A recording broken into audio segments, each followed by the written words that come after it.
welcome to Critical Hit, a Major Spoilers podcast. Thank you for downloading and checking us out this week. This week we're going to do something a little different.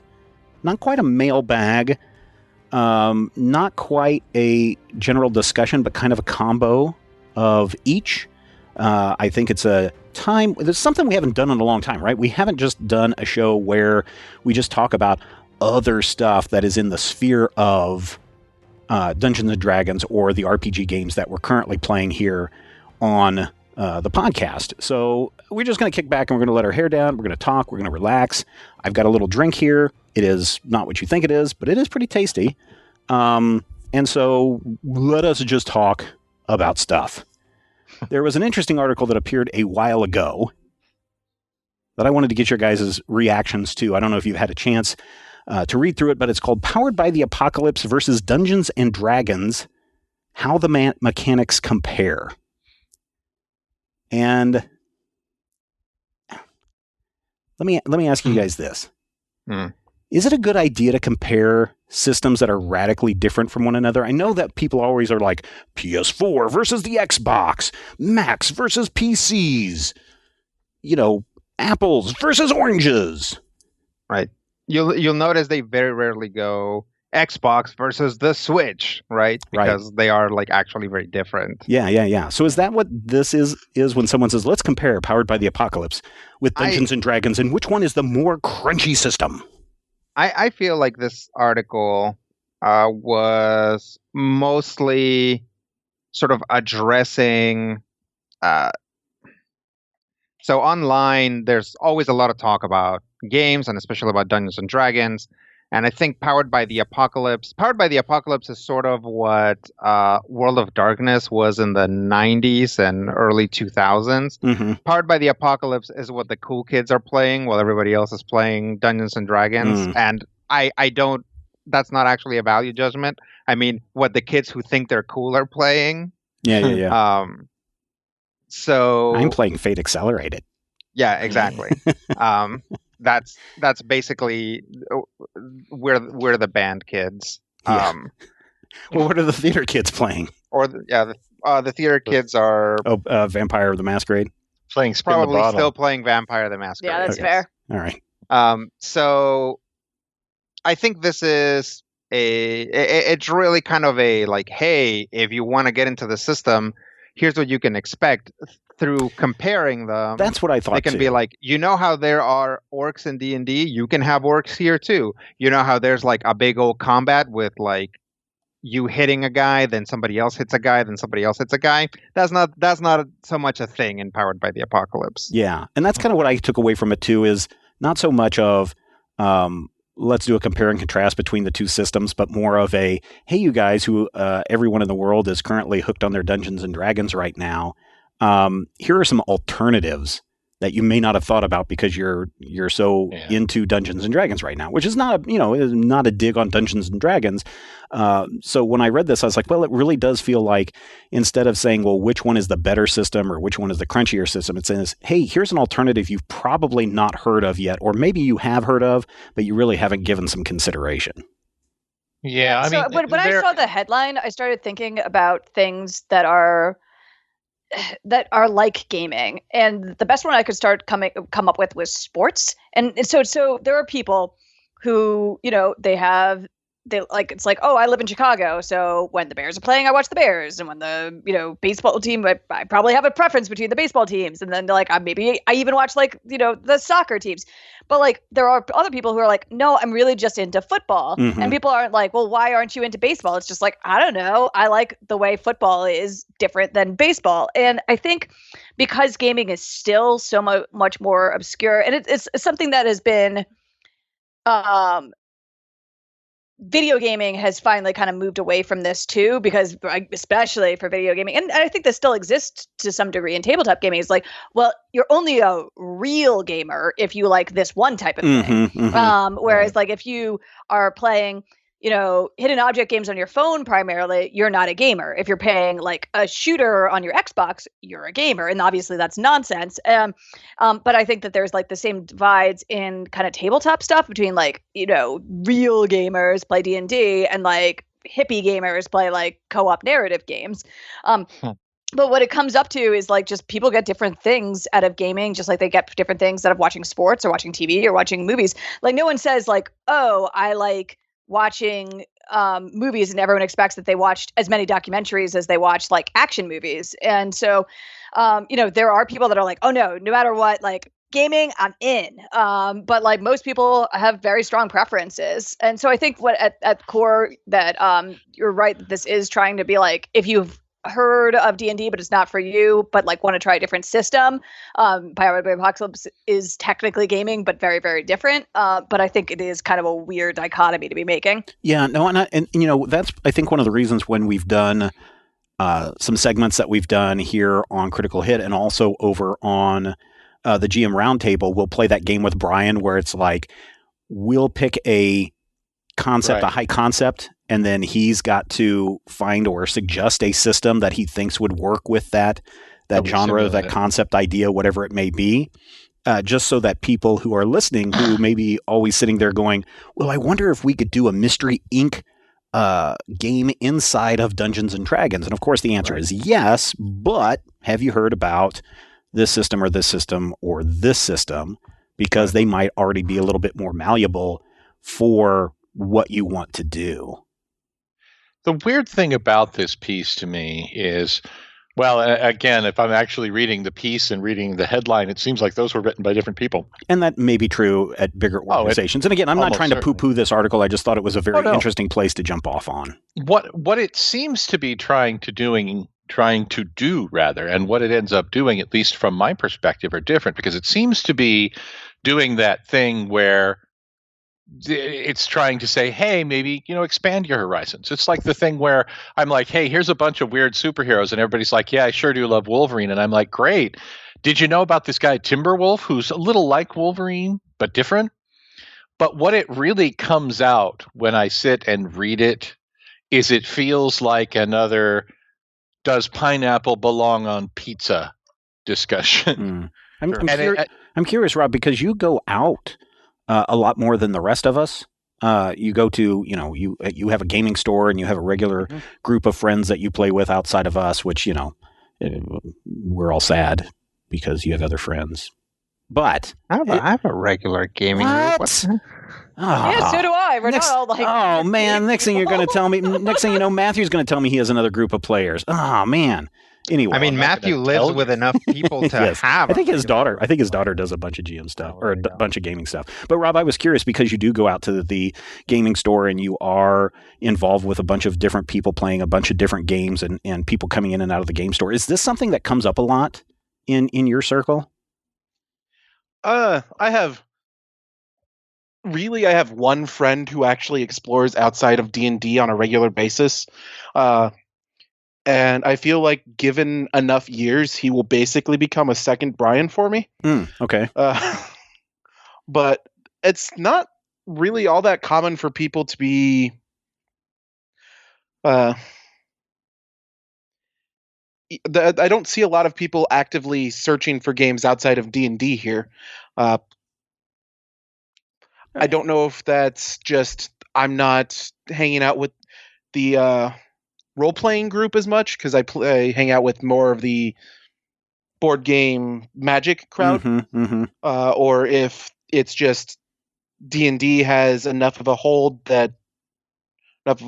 interest that no one here is really looking for anything outside of it. Well, and to be honest, I mean, Wizards of the Coast with 5th edition really captured a lot of gamers' attentions, and people, I mean, we did a GM roundtable not too long ago about, what else is there besides Dungeons and Dragons, but I mean, I can't fault people who may only know that there is Dungeons and Dragons out there and may not be aware that if someone says, the Star Wars game, that, there's a couple of iterations of the Star Wars game that people can go and play. There's, Call of Cthulhu and Fate Accelerated and all these other things that they may just simply not know about.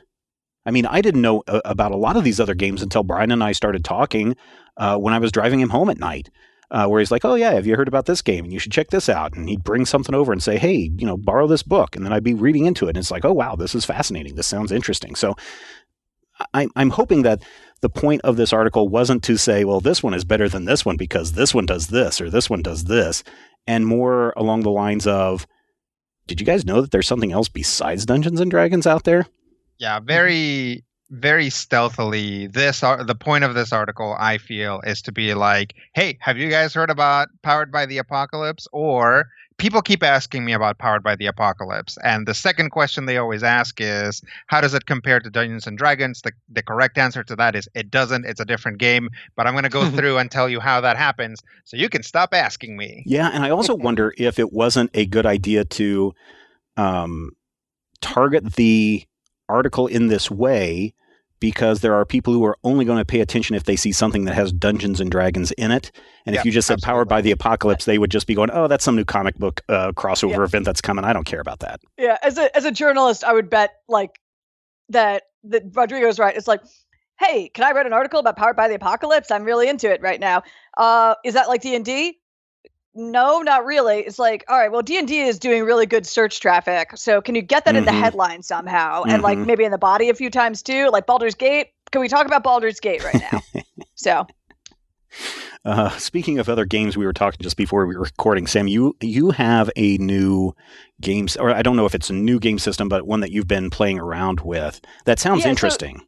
Yeah, it's not super new. So the base game system isn't super new, though. What is new is this new version of it called. So the base game system is Kids on Bikes, which is a fairly collaborative, but still has dice and a GM, which is basically my speed for anything that's lighter.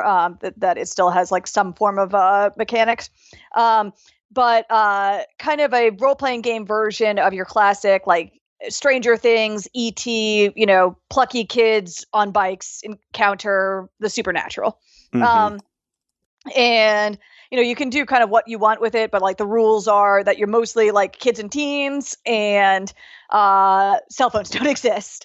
And one of my favorite things about it is that you have like a party and like each is, like kind of like a kid archetype, and then you also have a some form of weird creature that is part of your party. So think like E.T. or 11 or but you control that creature as a group. So like different for person.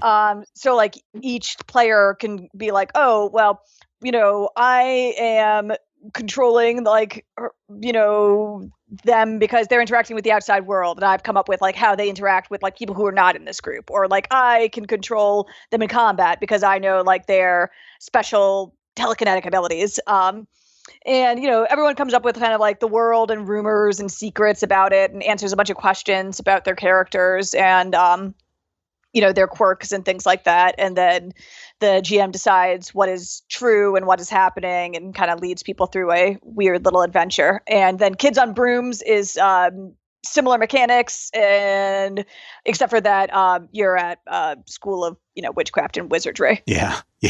Funny side story. My youngest, who is now 9, has just gotten into Harry Potter, started watching the movies, and he started to read the books. And I'm not gonna get into the whole thing with the author at the moment with him, although it'll probably come up at some point. But he's super into watching the movies. And then he watches another show called The Owl House. I don't know if you guys have seen this. It's an animated show about a girl who gets transported into a magical realm, and she is sticking around with this outlaw witch person and trying to learn magic, and she has to learn proper pronunciations and proper, drawing the spell correctly, all this stuff. And he's watched it a couple of times, and then after he watched Harry Potter, he kind of was like, oh, Owl House just kind of borrows heavily from Harry Potter. And I was like, oh boy, wait till I tell you where Harry Potter got all its ideas from. And so anytime someone now says, oh, this is like Harry Potter kind of stuff, I kind of giggle, because it's just like, oh yeah, that's something that everyone at this point kind of understands as that keyword. Just like when people say, hey, let's play a role-playing game, everyone is just like, oh, you're talking about D&D. And it's like, no, not really, but okay. What D&D is this? This D&D is called Vampire the Masquerade. Yeah, I mean, like there's actually, I forgot, there's still another system that's part of or setting kind of book that's part of the same system called Teens in Space, which is like your space cases, like, I don't know, young Starfleet doing weird space adventures. Yeah. And so they all use the same basic system. So we can talk about what setting interests people the most, but they're all extremely tropey and goofy and sound like pretty fun. Yeah. Yeah, Milky Way Mathletes sounds like fun. Let's make that. Milky Way Mathletes. Is that the name of the system, or is that what you just made up? We solve crimes in space using long division. Oh. Well, I mean, Star Mathlete is one of the included in the book archetypes for kids on bikes. So if that's what you want to do, man. I'm just saying. I don't do the Mad Scientist Club, but that's because I'm older than all of you people, except Steven. Is that an RPG system? No. Oh, okay. You're just saying that's a series of adventure novels that I read when I was 6. Oh, okay. Oh, I thought it was like the club at school where they let you blow up rockets, which was awesome. I used to read Encyclopedia Brown, which a lot of people just don't know who Encyclopedia Brown is anymore. Yeah, I know who it is, but I never read any of the books. I mean, they were Nancy Drew, though. 7 anymore, Stephen. Well, that's true too. But again, as someone who has kids that are going through the school system and Scholastic inundates them, and they have access to libraries and all this stuff, I occasionally ask, "So, what kind of books are you reading? You reading Charlotte's Web? Yes. Are you reading the Trumpet of the Swan? Yes. Of course, we're reading that. And then Rose? What's that? I don't know. I don't know if he has read that one yet. Although I did suggest Old Yeller and My Side of the Mountain as 2 other books that he might want to read. And then I suggested, what about Encyclopedia Brown? And he's like, I have no idea who that is. And I'm just like, okay, that's fine. I mean, Rob, do you know who Encyclopedia Brown is? I have heard the name, but I have never gone out of my way to find out what Encyclopedia Brown is that, your typical douchey know-it-all kid who his dad is the sheriff of the town, or he's a police officer in town.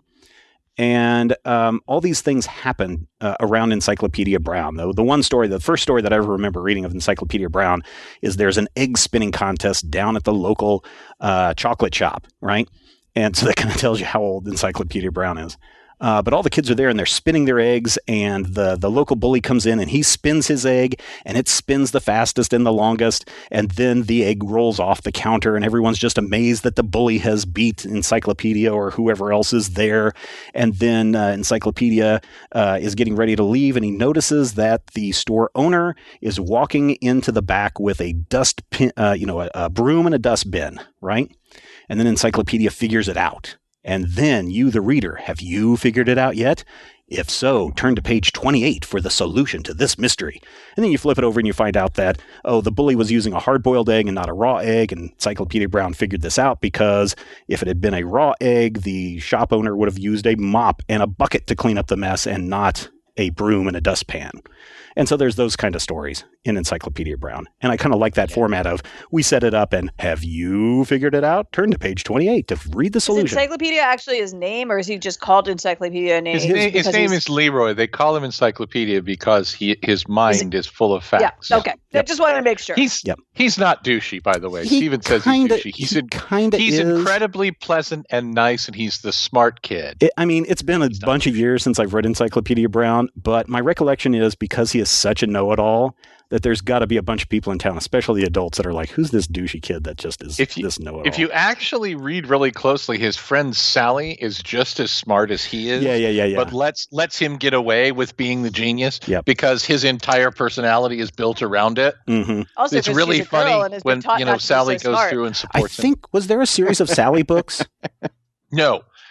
But there was actually a television series in the 80s that adapted it, and Sally was more of a focus in that than she was in the books. Okay. Because I remember, for some reason, I remember Sally, and he also had kind of a Ron Weasley friend as well, who was the one that was always getting into trouble that he had to save.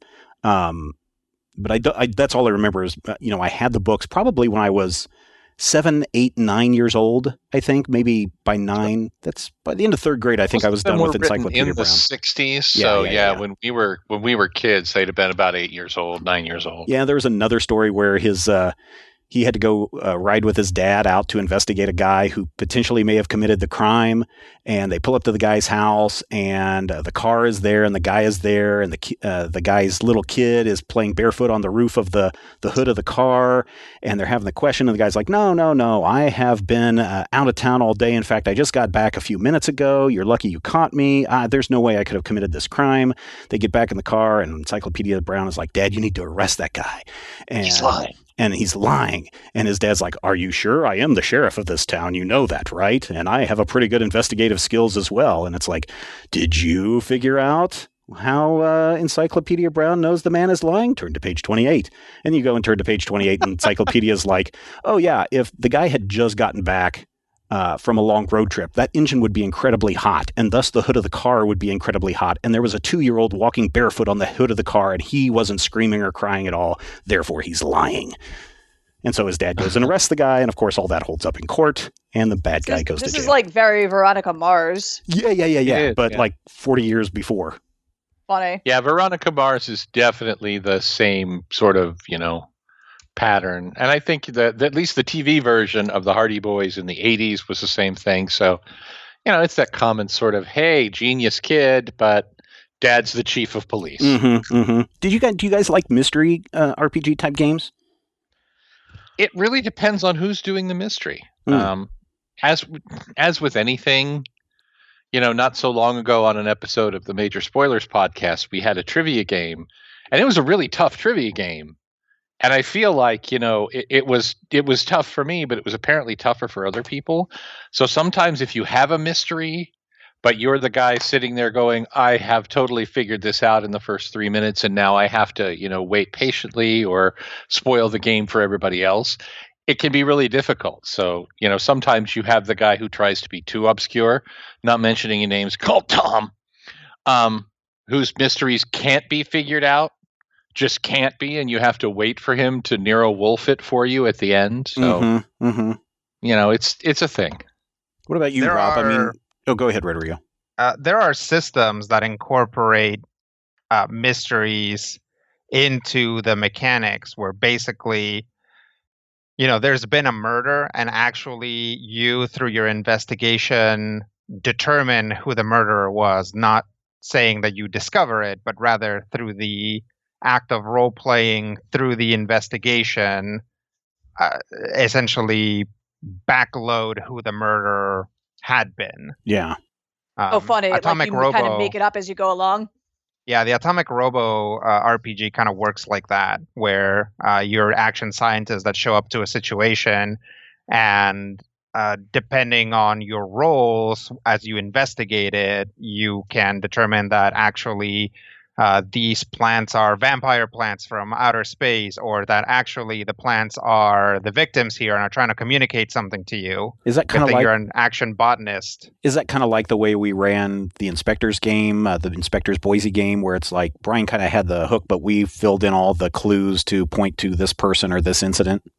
Yeah, I think the system is a little bit more geared towards those answers. I feel that Inspectors is more geared towards that like TV show experience. Part of that is solving the mystery, but it's much more interested in like confessionals and plot twists. Yeah. Whereas the Atomic Robo game, at least the version that I played, because I think that was kind of a beta version. Yeah, that was based on the Fate Accelerated, if I'm not mistaken. Yep. Yeah. It was much more interested in, or rather, the big movements forward in the story came from roles as you determine more and more things about what was going on. I've got the final version of that sitting over there. We could play that sometime. Yeah. Have you played, Rodrigo? Have you played a mystery RPG recently? And by recently, I mean the last 48 months. I don't think so. I don't really get to play very often. Oh, I'm sorry. We'll change that. We'll fix that. Okay. Early on in my role-playing career, I actually had a few game masters who basically their whole thing was mysteries, and some of them were really good at it. I remember playing in some games that did feel like an Agatha Christie thing, and they had good sort of knowledge and control of the system, so that even in a game like Mage, where you're expected to be able to like pierce the veil of reality with your third eye or whatever, even then that would just convey information that they were already willing to give you and still manage to make an interesting mystery. And I definitely had game masters who like there was just no possible way that anybody could ever solve this because they don't give you enough information, and they like actively kind of set the players against each other so they won't share information. So you get to the end and it's like, it was Jake, and everybody's like, why? Yeah. So you get some of each. Yeah. Sam, have you done a mystery RPG recently? I did this one thing which was it was super cool. Tasha actually like put this together. I guess this was last year though, because it was like pre-COVID, because there was like a bunch of people at my house. Which is very much like a parlor kind of LARP. Oh yeah, like, yeah. So, I've done those before. Basically, you have one or two people who are the investigators, and they and the hook is that this person has been is like the daughter of this like rich family, and they've just had to come back, or son, I guess, doesn't, depending on, it was daughter for me because I'm whatever. And they come back because the family patriarch has died, and they have to like interrogate all the different people who are playing the different characters to try to figure out, like, get to the bottom of the mystery. Yeah. And which was super fun. But I kind of feel like that is, you have to be like the right mindset for that, because it kind of puts you on the spot to be asking all those questions. But it was pretty fun if you actually really want to be like Benoit Blanc or Sherlock Holmes or whatever. Yeah. Is that one of those how to host a murder party things? It's basically very similar to that. Although I feel like I don't know. I honestly have never done a how to host a murder party. So I've been to like one of those at like a dinner cabaret theater, which I thought was a blast. Where like the audience kind of then votes on who is guilty. Oh, but I see, like yeah. when this one is like, it's all being like some kind of combination of improv, but like also scripted what each person has to hide. Was really fun. Okay, cool. Rob, you and I played Call of Cthulhu not too long ago. Oh, it's actually been like 4 years ago or something like that. And we were just bad at solving the mystery. And I've been doing a lot of reading on how to do mysteries, and the thing that I've come up with, and several different game masters have pointed this out, is don't make your party search for clues, especially if they don't know that they're supposed to be searching for clues. You give them the clue and let them figure out what that means. And I don't mean like you discover a clue. It is, you pick up a book, you open it up, and you discover all this stuff that's on the inside. Or you make you make a roll, but you make it a roll that is not dependent on them discovering the clue or not discovering the clue. I think Brad actually did that pretty well when he was doing that. I'm gonna go with we role played too well. Maybe that's it. Because we were just too good for Brad. That's what we'll say. Even, like, or none of our characters were even like thought of to be looking for a mystery of sorts. It was just, hey, I need to find my uncle. Yeah. But I know there was definitely a specific moment where we were supposed to be in the house, and there was a book we were supposed to be searching for, and that was the major clue that was going to help us unlock everything. And then we just didn't even do that. And Brad was like, you guys didn't do that. And I was like, well, and then as I've been going and doing this research, it's basically like you go through the room, you bump into a table, a book falls up and opens up to a page, and then you pick it up and you're like, oh, this is a book that describes all the things that we needed. We didn't even know we were supposed to be looking for it, but by happenstance, this happened. I mean, being in the right mindset, like Sam said, is important. And a big part of that is the game master discussing their expectations of you. Yeah. If you are coming to that game only having played, Dungeons and Dragons, and expecting, fights and some light skills moments, then a game in which you actually have to use your noggin to solve a problem is going to, like, you're either not going to do it, or by the time you figure out that that's what's supposed to be happening, it might be really late in the narrative or really late just in that session. Player expectations are very important. I would say they're one of the single most important things, which is why anytime I run a game, I set everyone down and I'm like, here's the sort of characters I expect you to make. Here's sort of what I expect the game is going to be like. That's, basically this is what you're going to be playing if you play in this game. Mm-hmm, mm-hmm. Back in Dead City Productions, the like vampire game that Rodrigo and I were met through, the first game of the year that anyone ran was the newbie game was a murder mystery, and the players had to solve it by interacting with a bunch of other people. Other people who were part of the game would play NPCs just for the night that were all part of this murder mystery, and they had to run around and talk to them. And that actually set the expectation of the game, which is this is a game where people are going to lie to you constantly, and you have to like figure out how to see through their lies, because that's not a thing that a lot of people are used to if say they came from D&D or a fully collaborative role-playing game. Every time we sit down to record a show, everyone's asking, where's Brian? Has anyone seen Brian? Brian's here. Don't worry. He's just been very, very quiet this entire time. Haven't you, Brian? Sure. Or have you been cursing loudly in the background? I mean, not untrue. Not untrue. Brian had to go home. His planet needed him. Yeah, it says not very choice words for my equipment. Yeah.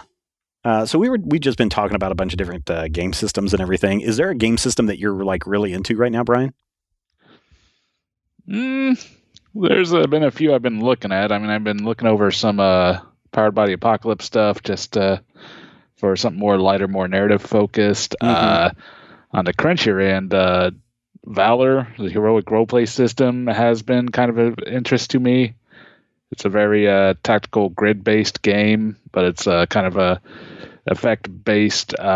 Basically, you build your 4th edition style powers and everything. Do you guys, so just in general, do you guys like tactics games like video games? Yes. Yeah, I do. Sure. Do you? Okay. Yeah. I'm not sure Sorry, what you mean you by cut tactics. out there for a second for me. What did you ask? Do you like playing tactics-based video games? Like, yeah. You got to move this grid, and then you got to fire and do all that stuff. Mm-hmm. I just picked up I Can Fail this last weekend, which is a tactical-focused combat style RPG. Oh, okay. All right. Yeah, I've been playing Wasteland 3. Yeah, I've been playing Into the Breach. So yes, this crew likes their tactical RPGs. I'm going to look up Into the Breach really quick. What is it? I was going to ask you about this the last time we were recording, because I know you've talked about it before, because it's all about mechs, and I wanted to I wanted to get this game, but I couldn't remember what the name of it was. Yeah, it's not a game that clearly says giant robots fighting giant bugs, and also you travel through time. But yeah, Into the Breach. It's by the same people who did FTL, which I haven't played FTL, but I guess is like a huge selling point because everybody loves FTL. I enjoy it. Yeah. Well, there is a game on Steam, I believe. It is the Sentinels tactics game on Steam. What is it? Freedom? Sentinels of Freedom? Sentinels of Freedom, the tactics game. And I have been debating whether to get that, because sometimes I like tactics games, but someone had recommended a tactics game to me not too long ago. It was like, oh, I love this game. You'll love it too. And it was very expensive, and I bought it. And then about an hour into it, I'm like, oh, I hate this. And I don't know what it was about it that I hated. Maybe it was that they didn't explain everything that you could do, what your powers were, or anything like that. I thought it had a very poor tutorial system. That can happen. Yeah. And so I was just like, oh, really turned off on this. But then, several years ago, there was a Call of Cthulhu Tactics game that came out that I really kind of enjoyed in the way that was set up. So I don't know. Have you played Sentinels of Freedom, Brian? A little bit. I got it on my Switch. I wasn't quite a big a fan of that one. It's okay. I'm largely just kind of playing it for the Sentinels comics lore of it. Okay. Well, it's fairly cheap. It's only $25, so maybe I'll check it out. Kind of why I got it. Into the Breach, though, that's roguelike, right? It is a roguelike, yeah. Basically, the idea is that even as you start out the game, your very first pilot has already witnessed the bug apocalypse and is traveling back through time to warn everyone and to fight against the bugs with the knowledge that he already has. So when you lose, you get to pick one of your pilots, and they travel back in time to the beginning of the game. So it basically gives you that boost of having a already leveled up character come back to the beginning of the game and then start the game from there. Also, you unlock more mechs, and the only way to really play them is to start over. So Yeah. I suppose you could beat the game and start over, which is something that you can do. Have you beat it yet? I have beat it, yeah. It doesn't have like a huge ending. It just kind of has a screen that tells you what happens, which is honestly great because the fun of that game kind of weirdly is dying or beating it and then going back and trying something else. Mm-hmm. Live, die, repeat. Yep. Yeah. Anytime someone says there's an in title card that tells you what happens, I always think back, Matthew, to the Stephen King movie on all the machines come to life. Oh God. What's that? Yeah, Maximum Overdrive, right? Where it's like all this stuff happens and then the title card comes up and goes, and then 3 days later a UFO was shot down over the planet, and it's like, wait, this whole thing has been aliens this entire time, and you're using an in title screen to tell us that? I always think of the Monster a Go-Go, where you get to the end and they're like, there was never a monster. You kind of get to that point where you can't. You can't. Yeah. Don't be that guy. So nobody wants that guy. Sam is playing. Say that system again. Wasteland 3. Wasteland 3. Rodrigo, you've been playing Lancers, or have you not played Lancers yet? You've just been reading all the manuals. I've just been reading it. I really haven't had a chance to play it. I found some people that do pickup games, but most of their pickup games are while I'm working. Oh, okay. So I still haven't gotten a chance to play it. I'm just reading the manuals a lot and talking to people online about it. And they have a really good character builder. So just building stuff on that. Mm-hmm. What about you, Brian? What's the game system you're playing right now, or you're into right now? Did you say? What I've been playing recently outside of Critical Hit has only really been a little bit of D&D with the in-laws. Oh, okay. I've been kind of looking into some Powered by the Apocalypse options, and Valor Heroic Roleplay System is like the full title. Yeah, and so what is that about? Well, it's kind of an anime-themed tactical RPG. There's not really a built-in setting to it, so it's supposed to be, fairly open-ended in that regards. But yeah, it's a very kind of like a point-buy system. But the powers that you can buy are have variable cost depending on what attributes you're using to buy them. So there are kind of classes built into it in a way. Okay. I'm just kind of scrolling down. Valoris Games. Yeah, Valoris Games. Yeah, is the website to go look. So I'm just kind of scrolling through this kind of quickly. I think that's the name of Kim Cattrall's character in Star Trek VI. Matthew, what game systems are you playing besides what we're currently playing? Our ongoing Fate Accelerated game is on hold due to no one is allowed in my house. Mm-hmm. And what's your Fate Accelerated game? What's your Fate Accelerated game? Oh, the Boazes and their son, and then everybody in my house. We had been playing a game. Tom's been running it. It's basically a Midwestern mystery story with, so far, no really psychotic elements. Everybody's basically a normal person. Mm-hmm. So we have like a secretary and a high school teacher, and all of the people are getting involved in this weird mystery because they're all part of the same family. Cool. That's awesome. Widget is in the midst of a 5e game, and I keep trying to get her. She and I have nebulous plans to try and put together a 5e game for the family. Monday night is game night, and lately we've actually been watching Netflix because we got hooked on Avatar and Legend of Korra. But at some point, we're planning to put together a 5e game to try and get everybody on the same board about, okay, seriously, this is Dungeons and Dragons. We're going to play it. Everybody's going to have played it. Then we can all say we hate it and move on. Yeah. Or whatever we need to do. Because we have one person who's never played. And, me, and I do my thing, whatever it is that I do. Widget has only played 5th edition. And then Stacy has only, or hasn't played, any Dungeons and Dragons since AD&D, but has been playing. Oh God, what is that mess? With the thing, Rodrigo references it all the time. Lancers? No, Cyberpunk Salted? Darkness Shadowrun. Shadowrun. Yeah, she's playing a Shadowrun game. Okay. And I'm not sure if it's a new version or if it's, just an ancient version that's been cobbled together, but she had been playing that game for a while until, again, Shadowrun's no been out one's for a allowed in the while. house. Shadowrun's been out for a Shadowrun's while. been out for years. We Yeah. played that in college. Yeah. Yeah, but there's a new edition every few years. What's the new edition? What's the current edition? 6, The I new want to say. Yeah, I think so. I think they're playing a previous edition, and if I understand correctly, they didn't update to the previous edition before 6 came out.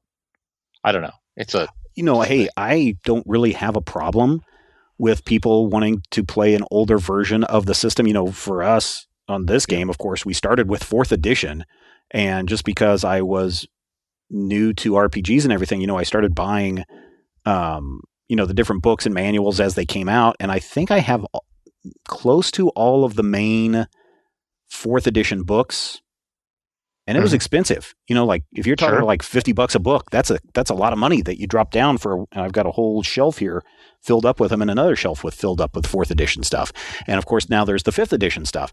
And so, granted, they don't all drop 50 books on you at once and expect you to buy all of them. They expect you to buy the core books and then buy what you need as you're doing it. Different modules and et cetera, but still, even at between $30 and $50 a book over the course, maybe 4 or 5 a year, that can still add up. So I can totally understand someone wanting to play an older edition because that's what they have. Right.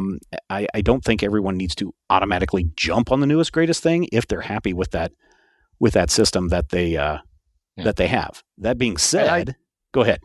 I do have a secret to helping to save money when you're playing games. I don't know if it works for everybody. Well, but what I did was pay for your get materials. a job in a comic store. Oh yeah, and have a discount. Yeah, I don't think that may not be an option for everybody. I don't think that's an option for everybody. Speaking of new great things, I don't know if you guys have seen this. By the time you're listening to this, dear listener, this book is already available in physical form. By the time you're listening to this, I'm 57. He might be. You never know. But it is available right now in electronic form from Evil Hat. It is Fate Condensed, a compact standalone version of the Fate core system, streamlined for clarity and ease of reference. And I purchased this when they first announced it back in late September, early October, and it is super short. I want to say it is maybe 30 pages, maybe. I mean, it's more condensed than Fate Accelerated, which is already a very thin book. But Fate Condensed is something that's out there. Here's what they say is new. Inside Fate Condensed, you'll find, and again, this isn't a paid sponsorship, because if it was, it would be at the beginning of the show and not at the end of the show, unless, of course, you're a patron, in which case you wouldn't even hear commercials. A bonus, silver level membership, patreon.com/major spoilers. Inside Fate Condensed, you'll find 1-point stress boxes to help reduce player confusion. Skills no longer determine turn order. Improved advancements, eliminating significant milestones and finessing major milestones to compensate. Active opposition is no longer separate from the defend action. And 14 pages of optional rules for building your own custom variant of Fate easily. They give you rules for countdown, scales, extreme consequences, methods to make your own big bads bigger and badder, and more. So that's cool. I think I got this. I think the suggested retail was $8. I think when I saw it on Drive-Thru RPG, I thought it was a pay what you want system. Yep. Does that sound right, Brian? Yeah, and I actually just went to it myself. I think I already have access to it since I backed Fate of Cthulhu. Oh, okay. All right. But I just went and paid $0. I mean, that's certainly something people can do, and this is an open license thing, so if people want to build upon this, they can contact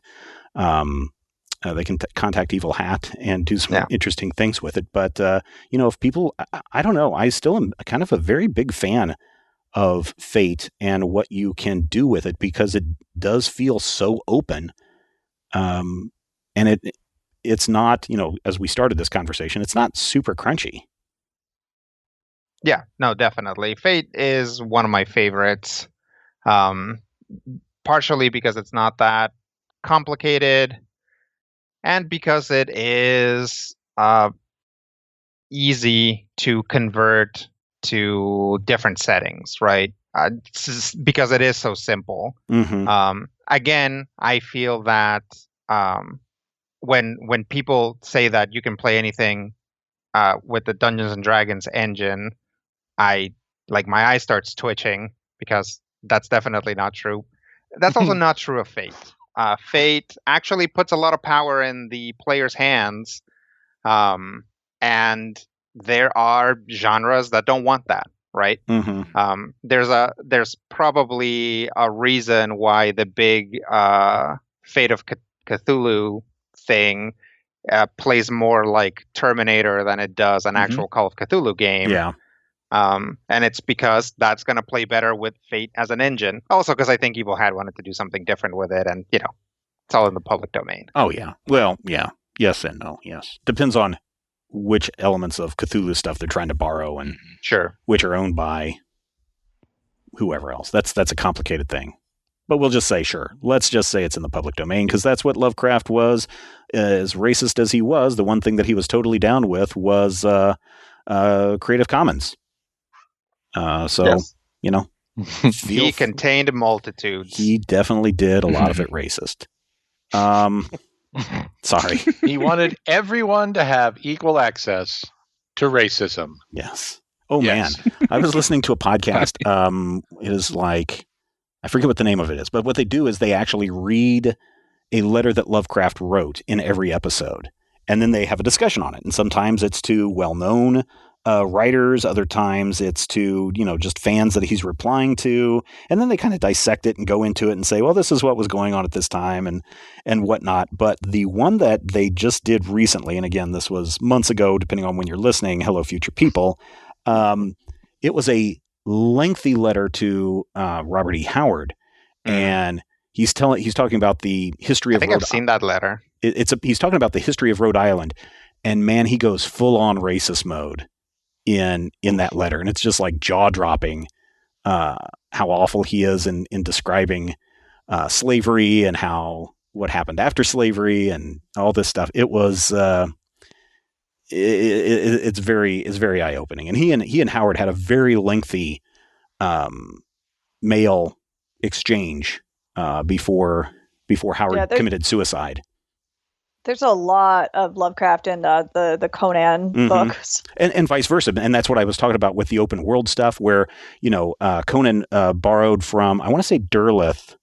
Maybe I'm wrong. No, Chambers, Robert W. Chambers. He borrowed a lot of stuff to put into his work. And then, of course, he created the Necronomicon, and then Howard was like, oh, can I use that? And he's like, yeah, sure. And so you get to see Necronomicon, and you get to see a lot of that stuff pop up in the Conan books and everything. I used to belong to an email list when those were still a thing, where every day they would post a letter between Lovecraft and Robert E. Howard. And it was fascinating to read all that stuff, especially as Lovecraft was getting towards the end of his life. And talking about, well, I spent 10 cents today, and here's what I had to eat. And basically, I don't remember what he had, if it was a form of cancer or what Lovecraft had, but essentially he died from malnutrition because he was so poor and couldn't afford to feed himself properly for that. But, also racist. Yeah. What else is going on? Nothing. I mean... Absolutely nothing. Absolutely. Sometimes that's a good thing, right? Well, yeah, it certainly can be. I mean, my toothache went away, so that's nice. Well, congratulations. I didn't have to, go see a dentist. That was. Are you one of those people that put an aspirin on it, it'll go away? No, but I'm one of those people that doesn't go to the dentist until there's debilitating pain, and then I get a root canal. I've had 9 root canals. Oh my God. It's all right, I didn't know you could have that many. I have you can have really one per cool tooth. plastic. Ugh. Yeah, are you going to just have them all ripped out and just replaced with... No, my mother did that in her 20s, and it was disturbing. I think my grandparents did it fairly early in their life because they would have been in their 40s, late 40s, early 50s when I was born, and they already had false teeth. Well, this is the thing. My mother passed away when I was 36. And one of the things that was in her possessions were her teeth. And the teeth that she had when I was 36 were the ones that I tried to brush for her when I was 2 years old and cracked. Oh, okay. So I still had a broken tooth. So yeah, my mother was not a dental person. Apparently in the 60s, if you had dental problems, they would actually say, you can take out all your teeth and get dentures. Yeah, and yeah. she did in her early 20s. Yep. And I'm just like, Yeah, both. Wow. That's what both of my grandparents had, were dentures, and so had to cut the Yep. corn. Couldn't just bite an apple, any of that stuff. Sometimes if the Fixident wasn't fresh enough, the teeth would pop out. yep, it happens. It was funny that my grandmother would always just pop her teeth out and do the gummy lips thing, where your lips sink in because you don't have any teeth. And we always thought that was a crack up. That's funny to you? That sounds horrible. For a little kid, you see somebody take their teeth out and do a weird face at you, and you're just like, that's funny. So Yeah. I was always my disturbed. grandma had false teeth, and there was just kind of like two modes, right? Grandma with teeth, grandma without teeth. Yep, grandma with wig, grandma without wig. Yeah. Yeah. Stephen's family stories always frightened me, and I thought I grew up in a really weird family. No, so that's my all. grandmother, from my perspective growing up, my grandmother, if you came to the door and she wasn't wearing her wig yet, she'd yell and say, "Just stay out there until I put my wig on." She'd have her hair up in a like a nylon or something and everything, and then she'd go and put on her wig and then come to the door, and we'd be standing outside for like 10 minutes going, "What's going on?" It's like, "Oh, your grandmother's just getting ready to see you." And I was like, "Oh, okay, well, that's fine." Your grandma's getting into her mech. Yeah. So, Brian, let me ask you a question. This is one of those games we were talking about earlier about we pick a theme and Brian picks a game system. Mm-hmm. Dental school or dental repair? Oh. I mean, I'm trying to keep everything on topic, right? So I know this is just general discussion and chatting. I would say definitely Fiasco has a huge potential there. Oh yeah. Oh, God. Nothing? Is it? See, I You can't finally think of a good broke one for Brian, that. dude. But is there? I mean, is there like medical related RPGs? Like everybody plays a doctor. You're going to medical school, or you're a nurse or something, and Like Grey's Anatomy, the RPG. yeah, Grey's Anatomy, the RPG. If there isn't, there should be one. Yeah, Well, seriously. At I mean, least one Cortex in was development. specifically big That's on a good- relationships. There's a new version of Cortex coming out soon, right? Yes, Cortex Prime. And Yeah. for interpersonal things, that's definitely an option. There is like a very Grey's Anatomy style medical drama RPG that's at least in development because it's been mentioned a wanna couple times on Really? another Wow. podcast I've been listening to called Stop, Hack, and Roll. Oh, nice. And, I want to play that. I mean, Yeah, it sounds come crazy, right? I still want to do. I would love to do that wrestling RPG thing. We just gotta wait for Matthew to actually volunteer. Yeah, I know. I think Yeah, I mean, Matthew would be probably. I don't know if Matthew would be good to GM that. He would certainly be great at being a character in the game. I can, it's wrestling. I can Kevin Nash it and be the booker and the world champion. I mean, it's fine. These things happen in wrestling. Vince McMahon was a 70-year-old man when he booked himself to win the heavyweight championship. I mean, you can do both. Sometimes it really depends on the mechanics of the game. I think that it really used to be that, they would be like, hey, here's a giant robot role-playing game. Yeah. And then when you started flipping through it, it's like, what about these mechanics says giant robot? And actually very little of it does. So just because something touts itself as an RPG about, like, for example, an anime RPG, it's like when you look at the mechanics, you're like, what about this is like anime, which is in and of itself kind of ridiculous, considering that anime is is not even a genre. It's a like super genre containing literally every other genre in the world. Right. It's like, what about this is telling me it's an RPG or it's about anime, and sometimes very little. And I've seen multiple anime RPGs where I'm like, what's anime about this? Yeah. Have you read that wrestling one, Rodrigo? I haven't now. Oh, okay. Has anybody read that one to know if it's like what's wrestling about this? The Worldwide Wrestling. Yeah. That one in particular, I've read some of. It is a Powered by the Apocalypse game. Mm-hmm. There's actually like two predominant wrestling RPGs, I would say. There's Worldwide Wrestling, which is that Powered by the Apocalypse one, and it has, kayfabe and behind the scenes stuff like part of the system. Mm-hmm. Ooh. Where, like you're booked to win or lose matches, and I mean, you can mess that up, and then that becomes part of the behind the scenes drama and all that. Nice. And that's your dice rolls? Yeah, you can. Basically, when it gets to the end of the match, you can roll to sell the lost or whatever, or overturn it, and then sandbag have it. a manager be mad at you or whatever. Yeah, so the wrestling one still sounds interesting to me. What were you going to say, Matthew? That's the problem with a wrestling RPG is as much as I would, possibly theoretically, if I weren't, entirely retired, enjoy GMing that game. The idea of playing that game with and or against Rodrigo Lopez is almost too much to bear. I mean, that's one of those things where I want to be in a game where Rodrigo is allowed to cut promos. And so I want to be able to, face him in the ring, the King Cobra to, what was his name? Silverside. I remember Silverside. Yeah. And then see who gets their butt kicked. Is Silverside a luchador? No, Silverside is a wrestler I made up, and his gimmick is that he wears silver on one side of his body. He wears like a silver bracer, and like his shorts have like a silver line on one side, and that's kind of it. Yeah. I mean, there are dumber wrestling gimmicks out there. There's a guy called Balls Mahoney.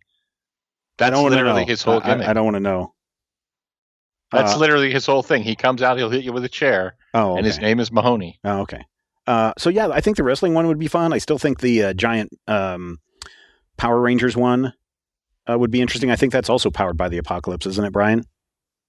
What is that called? Is it just called Sentai?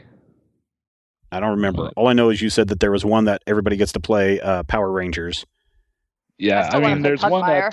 Pugmire also is something that is very interesting.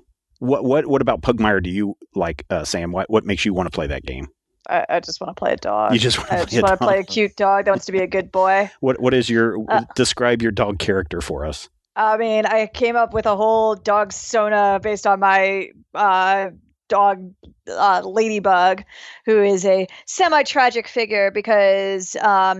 Pugmire is like your dog breeds or like your noble houses, but she is a mutt. But she believes that once upon a time there was a world in which was okay to be a mutt because humanity would love her for who she was, and that is why she is a shepherd, i.e. the priest class of the Church of Man, who wants to advocate for the world in which all dogs can be good boys and girls. All dogs can go to heaven.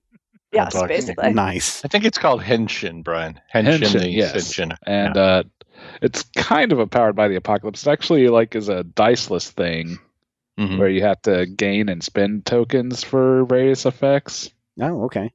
But it's based on the storytelling aspects of it, right? It's like narrative driven. And then what's the 70s? Is that Monster of the Week? Well, there is Monster of the Week, which is a Powered by the Apocalypse system very much for like supernatural Buffy style shows. Yeah, what's the one that we were really talking about a couple of years ago where it was like basically the 70s and it was like you're taking on mutant gorillas versus women in prison kind of thing. That one is Spirit of 77. Yes, that's it. And that's Powered by the Apocalypse, right? Yeah, it is Powered by the Apocalypse. I was really considering it, but there was some terminology in there I just didn't really care for. Like every character has a thing, and one of those things that you can get is owning a business. Spelled that way. Yeah. I can see how that's a problem. Rob, what about you? Is there a game that you've been really wanting to try out or check out? I've been wanting to get back into Pathfinder 2. I had a campaign going, and then, the apocalypse happened, and then we started to try and get back together, and then further apocalypse stuff happened. What about Pathfinder 2 is most interesting to you? Is it because you got hooked because of Sam's great game that we had with the first Pathfinder system? Oh, I'm sorry, Sam's Sam. great That was a was great. fun system. I really enjoyed that game. thank you. No, I was sold based on the character creation of Pathfinder 2, Okay. actually. They have a very streamlined and great way of setting up what your actual stats are. And the rest of the game is just built on action economy Mm-hmm. that makes a lot of sense. Like every single thing you have requires X number of actions, and you get 3 actions a turn. Yeah, it's very like almost if you played any Descent, it kind of is reminiscent of that. And that like you can, if you want, you can attack 3 times in your turn. That you're going to take iterative penalties for attacking, so it becomes less good. Oh, I so see. you ideally want to like move and attack and like do something else, like take some kind of action to like interact with an object or So is there anytime you duplicate an action on your turn, does that result in a penalty? So if you've got to move Just a 6 and then attacking. you do a move again and you get a -2. Oh, so just attacking. Okay. Just So attacking, if and you you wanna, like, can run across make a the room build, and just, like, with move, like have a that's nimble not a weapon, problem. or I forget what it was, the keyword's called, or have particular feats that reduce that penalty to actually make that Mhm. more feasible. Yeah, so you could just run up to somebody, punch them in the face, and then run away. Yeah. Oh well, you'd still provoke attack of opportunity. Oh, right. Yes. Yeah. Rodrigo, you're all about Lancers right now. Lancer, yeah. Yeah. Oh, not Lancers. Sorry, that's the high school team. Well, yeah, Lancers is what you play. You play a Lancer. Oh, right. Okay. But Now, yeah, is that Lancer- super team based, or is it?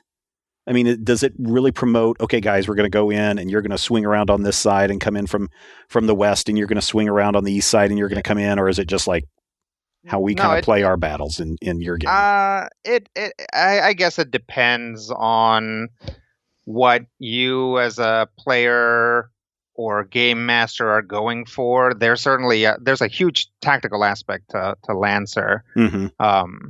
and basically Lancer is mission based. So before a mission, you have a sit rep kind of situation where you figure out pretty much exactly what you're going to be doing, and then you go and you do it. And most of the missions aren't necessarily shoot until the other side stops moving. It's like hold a place or basically storm a place or accomplish a mission before a certain number of rounds go by and enemy reinforcements show up. Mm-hmm. Go ahead. Yeah, I mean that's kind of the most missions aren't. You very rarely like stumble upon a pack of mecha wolves out in the wilderness, right? Yeah, You're just going in to accomplish a mission. There can be unforeseen circumstances during the mission, but usually you're in a base starting out the mission. Do you get ideas from playing Into the Breach for like, oh, here's a way that I could run something similar using Lancer? Yeah, definitely. Lancer has a very specific setting. So there's definitely a Venn diagram of like other mech media that fits well into Lancer and some stuff that does not fit well into Lancer. Most of the things that mechs can do in Into the Breach can be replicated in Lancer. So if you really want, to be that hook mech that just like grabs enemies and drops them into a vat of acid, you can do that in Lancer. Okay. Rob, did you guys actually start a campaign on your Pathfinder 2, or was it you just doing the initial setup phase?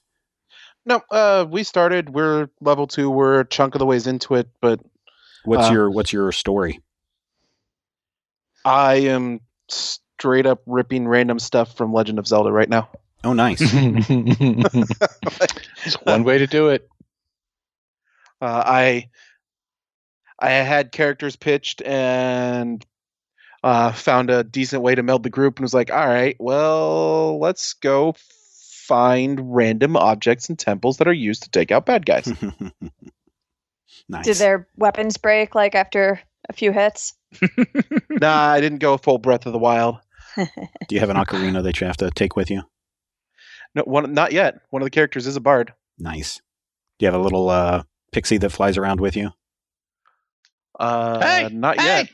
Hey, over here, hey. over here. Hey, over here, hey. But they do have a goblin/elf companion. Mm-hmm. How is the? So are you GMing? You're GMing this game, Yeah, and how many players do you have? 5. 2 of them were Brent and Nick. This is their very first RPG they've ever played. Nice. The other 3 are veterans in at least some way, shape, or form, Mm-hmm. though none of them had ever played Pathfinder before. Are they liking it? Or for what little you got to play? I believe so. Okay. Nobody was like, well, this isn't like World of Warcraft at all. No one compared it to World of Warcraft. I do not have a Steven in my group. You can't? Oh, man. Matthew, you were talking about getting back into your Boaz game. But is there another system that you were kind of looking forward to play?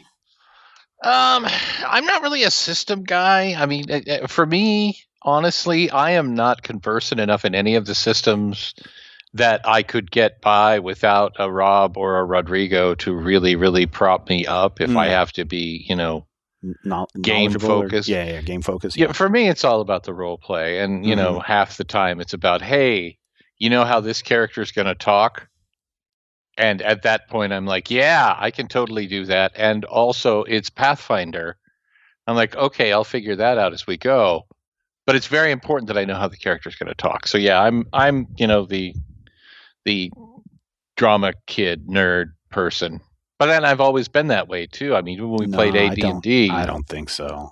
When we played AD&D, I've heard about you in high school. Don't even. Okay, we met those when ages we were ago? 18 years old. You've which told some means that stories you did about. not know me in high school. You've shared Manning. stories about when you were in high school. Nope. Those were lies. Oh, okay. All right. Those were all lies. Let's see. I think we did everybody, right? Throw you off the scent. I think we did everybody on what games they were interested in, right? Is there another system? Well, go ahead, Brian. I could say, yeah. I mean, yesterday the Kickstarter for Evil Hat's new game started.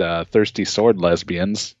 Thirsty Sword Lesbians. So by the time that people hear this, the campaign's already over. Yeah, probably. But I mean, it might be something of interest to them, so they might look into it. It's yet another Powered by the Apocalypse thing, and as you might guess, it's very focused on like kind of relationships. Oh, okay. And it was already funded in 3 hours. Wow. Are they vampires? No, I'm sure they can be.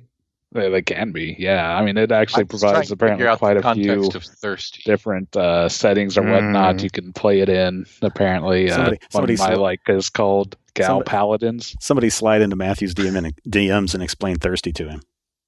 Well, if they're sliding into his DMs, I'm sure he'll get an explanation. I understand contextually. I was literally trying to figure out if that's what it meant. Oh, okay. Apparently. All right. So, no. I'm sorry. I didn't realize that people older than me could mock me for my age. I mean, yes. I kind of, because somebody mentioned it to me, started looking at Masks. Was it like Masks: A New Generation? Oh, yeah. Yeah, it's cool. It's powered by the Apocalypse. I think you guys would really like it because the archetypes are actually very DC. I feel more than Marvel. It like gives a strong Legion vibe. It gives a very strong Teen Titans vibe. Yeah, I'm looking at it right now. And, so am I. There's quite a bit of Young Justice influence in there too. Let's play it. Yeah, definitely. I've been listening to Protean City. Ran by, they've kind of been rotating GMs on the more recent episodes I've heard, but Brandon Leon Gambetta is the one that initially put the game together and ran it. Wow. Yeah, no, we should play that because I want to be captain something. The Pasiones? Yeah, Pasión de las Pasiones. Yeah, there you go. We were playing, we had just finished up the Sentinels of the Multiverse game, and of course that was a game that we recorded over like 3 or 4 months. Yeah. And we were playing the starter kit, which had all the pre-gen characters. And, we were talking about how sometimes it's difficult to play that pre-gen character when there's already a kind of a huge mythology or, stuff built up behind it. But the more I was editing that game, I said I wasn't going to buy into that Kickstarter when it launched, Brian, but I kind of want to buy the book just so I can see what character creation is like and setting up an original game with that. But maybe this Masks game is one to check out. Yeah, definitely. Well, It just kind of depends on what you want to go for. Yeah, if you want more just basically focused on superhero fights, I'd probably go with the Sentinel Comics. Mm-hmm. If you're wanting the whole teenage angst and inner relationship stuff mixed in with superhero hijinks and like a whole like meta system about your character kind of figuring out what kind of person they want to be as they grow up. Mm-hmm. Yeah, Then like Masks. as an Marv example, Wolfman experience. What if I want to just talk Like- about pancakes and Robin's tiny hands? that Masks would probably be better for that. Yeah. Mr. Meatball Disaster. Yeah. Also, Yeah. it's waffles. Well, yeah, that's Waffles. too. Masks. Waffles. Yes. Masks, literally, the playbooks do not like they have powers listed. Like whatever your powers are, you can have whatever powers you want. That's not what's important.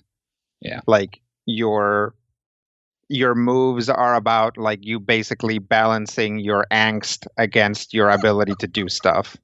I want to have complete control Oh, of so all the- event. So the first iteration of Teen Titans animated series, especially A when bit, yeah. I mean, what's they his actually name? had powers in that. They just also Well, were very yeah, concerned but, about like when who Robin's alter was- ego Red X or whatever his name was, Yeah, showed Red up. X. Sure. Yeah, I mean, it's Wolfman Perez Titans from Yeah, yeah. 1980. Mhm. Yeah, I'm It gonna. very much This is. is available on Drive-Thru RPG for $14. Yeah. I'll grab it. Although I there are actually, several kind of other prefer that supplements sort that of thing. also have other playbooks as well, which may be Yeah. worth looking at further. What's that, Brian? I didn't hear you. Sorry. There are also several supplements for this as well, and they also all have other playbooks for even other character options. Oh, okay. I do have them all, and yeah, it's what I've been looking into for a long time, but never pulled the trigger on.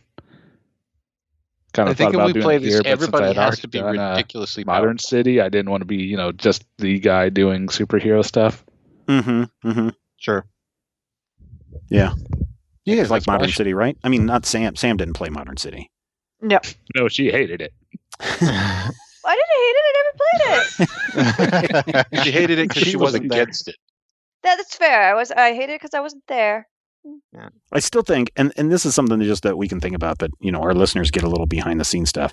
For those of you who are gold level patrons, you already got to listen to a 6-issue miniseries, The Dead and the Old, featuring the continuing adventures of Rumblebee and Jetstar. Yeah, Rumblebee and Jetstar. And I was always thinking that we need to do that again and get like Rodrigo and Sam to play two characters. Now, whether that's Professor Disaster King or somebody else, and then Sam gets to pick another, character in that universe and they have an adventure, or if it's Robin and Sam or Robin Rodrigo. But I think we need to do that at some point. Yes. I'm in. Rob wants to play Free Always Agent excited again. to play a superhero. You want to play Free Agent again? Yes. Yeah. All right. Well, we'll figure it out. We'll figure out some time where we can do that. I have a really good character concept that I don't think anybody can use, and I don't think it's really, tenable. But I really want to do a superhero called the Shaboskoy. And I want to have this character actually that be the basis of his powers, which I think would be wonderful. But I don't think you can do it. I think it would be offensive and or problematic. But Probably. Especially if he can only work one night of the week or one day of the week. it's the opposite. Oh, okay. The Shaboskoy is the person who does the work He doesn't roll on on Shabbos. the day. Yeah. Yeah, I think that'd probably be in poor taste, Matthew. Just I'm not me. saying it's in poor taste. I'm just saying, I have superhero concepts, and many of them are in poor taste. Cloaca Kid is also a problem. You can't do that. Yeah, probably not. Yeah. Anyway, anything else you guys want to talk about? I think we've bored our listeners enough with our inane chit chat, or maybe not. Maybe they want to hear us more of these. All right, They lied. Sam, right off the just- top of your head, what's your superhero name? Go. Oh God. And what's your It's not superpower? oh God. That's too hard. I have to come up with the concept first and then the name. The name Okay, is the well, hardest part. what are the powers? Well, so now I'm like thinking of I'd had a character concept for like a while that I've always wanted to play in a game, which is basically like a bug controlling girl. But then I Shabbos Boy? read Worm, and then it's like, well, that's their whole thing, and now everyone would be like, but you're like just Taylor from Worm, and it's like, no, I just really like bugs. Yeah, Rumblebee I mean- controls bees. in the Bumblebee game. already controls bees. See, Yeah, this is but what I he get for actually not ever control listening bees? to your other shows. Well, he doesn't really So- control I bees, thought he but had robot bees. he's bug themed. Oh, There- okay. Yeah, but he has a lot of had a lot of proteges, right? But no, I mean, I have a million concepts. Like, I'm always pretty partial to shapeshifters of any variety. I would be totally down for like a extremely beleaguered like Green Lantern sort that's like extremely powerful but has a million obligations and has to answer to like a horrible bureaucracy. Brian, could you do a game where it's Professor Disaster King before he turned to the good side, and also his fellow hench person? I mean, I would also anytime play you love villains. villain, henchman, whatever. Sam, I didn't realize many this. concepts for bad guys. I didn't realize how much research Sam has done on villains and bad guys. But if you guys want to go and read her articles that she's written about supervillains, really good stuff. Thank you. And I think Sam probably knows a lot about what makes the villain tick. So maybe there's a villain adventure for those two to go on. I mean, When that she could be an eventually option. takes over a country, it's going to be up to Rodrigo to gather a group of people to stop her because, they're old friends from school, like Dr. Doom and Mr. Fantastic. Yeah. Was it Tasha? I don't know. Someone was supposed to run a game a while back where I was going to get to play like a supervillain and like everyone was going to be supervillains and we all like had like tentative alliances / rivalries. And I just thought that was super sweet. And I had a whole concept for it. But, like so many games, it never actually manifested. So if anyone wants to, I've got a concept for that. There you go. All right. Well, if you guys enjoyed this chitter chatter and you want to hear more of it, just let me know. Podcastmajorspoilers.com. If you are interested in the GM Roundtable, I've dropped a couple of episodes into the Critical Hit timeline. The GM Roundtable is our Patreon-only show where we sit around and we talk about a topic in depth. Like maybe it is villains, or maybe it is other games besides D&D, or maybe it's how do you craft a really good encounter in one evening. There's a bunch of different things that we talk about that you might be interested in going to check out. And every month you get to help us pick the topic, and then we have our essentially panel to discuss that in depth. So you can go check that out over at patreon.com/majorspoilers. And of course, every little bit that you're able to contribute, we certainly appreciate it. But it also goes right back into making shows like Critical Hit, the Major Spoilers Podcast, majorspoilers.com, everything that we do at Major Spoilers Entertainment work and continue to work far into the future. So until next time, Sam, where can people find you? I'm on Twitter, Samantha Nelson 1. Matthew, where can people find you?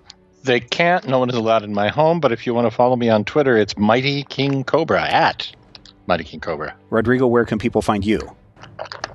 You can find me at Fearsome Critter on Twitter. Brian? At DND Brian. Yep. And Rob. We'll wrap up the show with you. At Boar Immortal. All right. Thank you, everybody, for checking us out. We'll see you again next time. And until then, let's hope that all your dice rolls are whatever the maximum value that you can get in your game system.